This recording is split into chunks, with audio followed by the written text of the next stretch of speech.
бүгдээрээ өнөөдрийн хичээлээр хүсэлтийн дагуу das хизээ das-ыг хэрэглэх үү, хизээ эмийг хэрэглэх вэ гэд энэ асуултанд хариултах болно.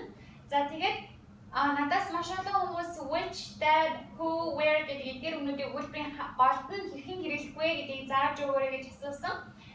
Би та бүхний асуултанд хариулахгүй ингээд та бүхний ингээд үл томсорлож байгаа юм биш шүү. Бити буруугаар ойлгоорой. Ингээ яаж ингээ ойлгохоор тайлбарлахыг бодоод яваад байгаа учраас бити буруугаар ойлгоорой гэж хүсэж байна. Окей, за тэгээд хичээлдээ орцгаая. Alright. За, энийг жишээнээр үзвэл айгүй амархан. Does she go to school? Does she go to school? Тэр эмэгтэй сургуульд явдаг уу? Энэ өгүүлбэрээс та тэр эмэгтэй сургуульд явдгийм үү, явдгүй юм уу? Тэр эмэгтэй хийдэг үйлдэлийг асуугаад байна шүү дээ. Тэр нь хамгийн чухал тийм үү? Хийдэг үйлдэл нь хамгийн чухал. Сургуульд явдгийм үү, явдгүй юм уу? Тийм учраас does. Okay? Хийдэг үйлдэл чухал does. Is she go to school гэж хэрэглэж болохгүй. Okay?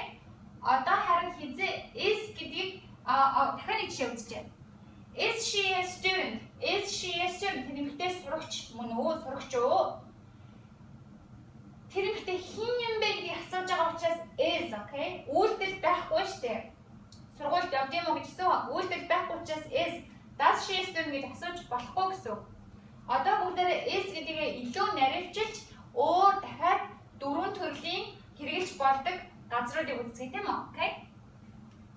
За, нэгдүгээрх нь хэлсэнтэй хин юм бэ гэдгийг мэдэх гээд бол хууч юм уу, багш юм уу, намын сан ч юм уу, хин юм бэ, ямар ажил хийдэг юм бэ гэвэл is, okay?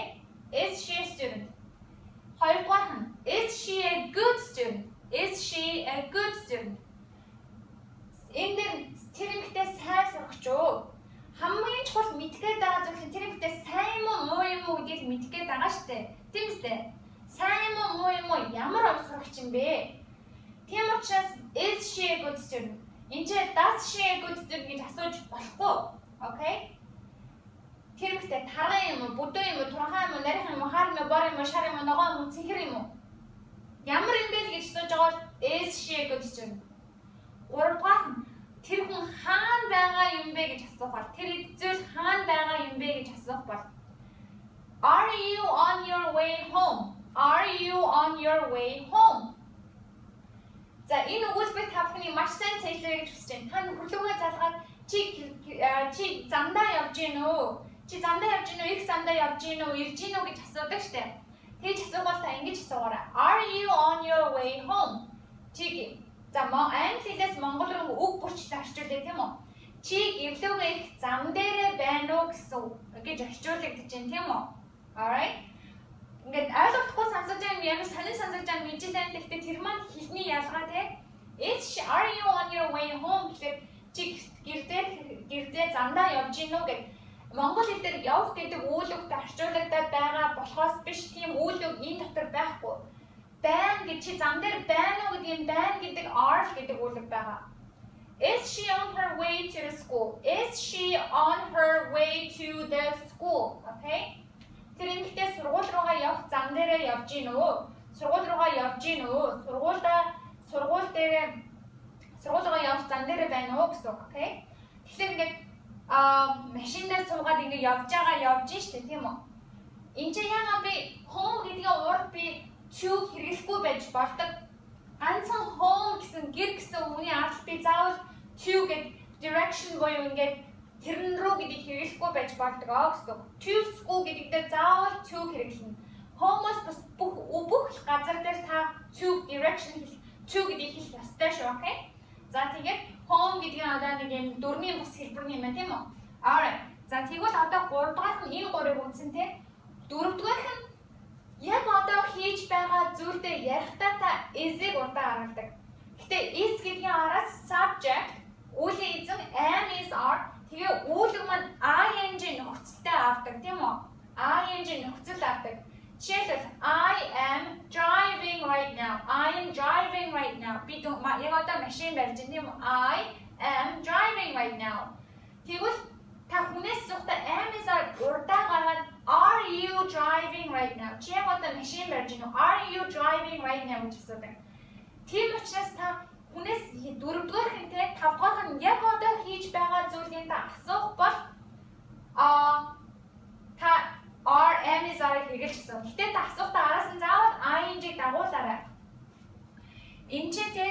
Энд би is she go to school гэж асуусан боловч энд ing байхгүй байсан учраас энэ өгүүлбэр буруу болчихж байгаа юм шиг, okay? За тэгээд энэ өгүүлбэрийг энэ хичээлийг зааж байхдаа та би тэгж хэлсэн. Энэ яг одоо хийж байгаа зүйл энэ цаг би ирээдүйд цаг дээр заримдаа хэрэгжилж болдог гэсэн учраас ирээдүйд цаг дээр мөн адилхан хэрэгжилж болох нэ. Okay? Ирээдүйд цаг дээр мөн адилхан хэрэгжилж болох нэ. Энэ хичээлийг та үзээгүй бол тэрийг дахиж үзээрэй. Маш чухал хичээл болсон учраас, okay? За тэгээ ийм нөхцөл өгүүлбэр маань аймын зараар эхэлж асуух болох юм байна. Alright?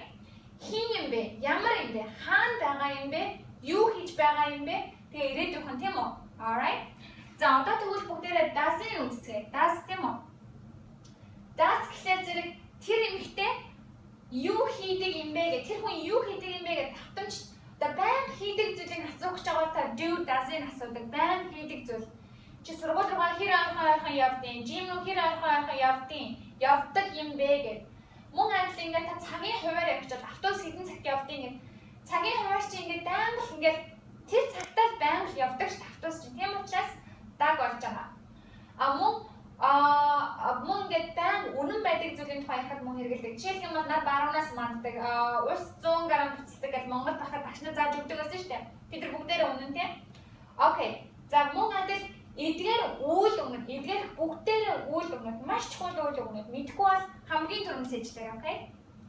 Think, бодох, feel, мэдрэх, need, хэрэгтэй байх, want, хүсэх, love, хайрлах, miss, санах, hate, үзэн, like, дуртай байх, prefer, илүүд үзэх, know, мэдэх, believe, итгэх, understand, ойлгох, remember, санах, see, харах, hear, сонсох, taste, амтлах, smell, үнэрлэх тийм үү?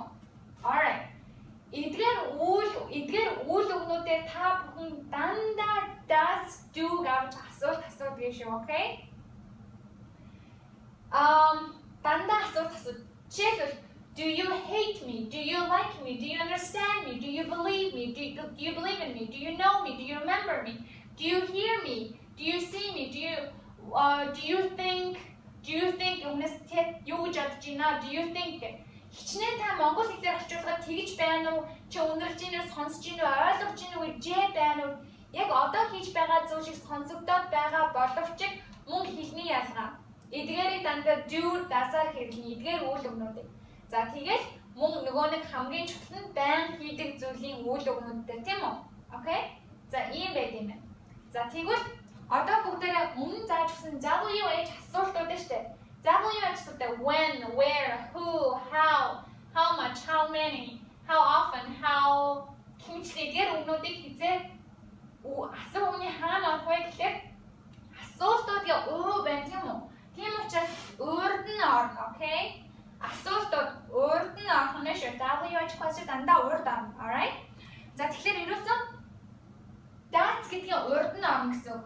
Жишээлбэл юм бол зэрэг асууж болно шүү дээ. Where do you go to school? Where do you go to school? Чи хаана сургууль явдаг тийм үү? Where do you go to school? Who are you? Чи хин юм те?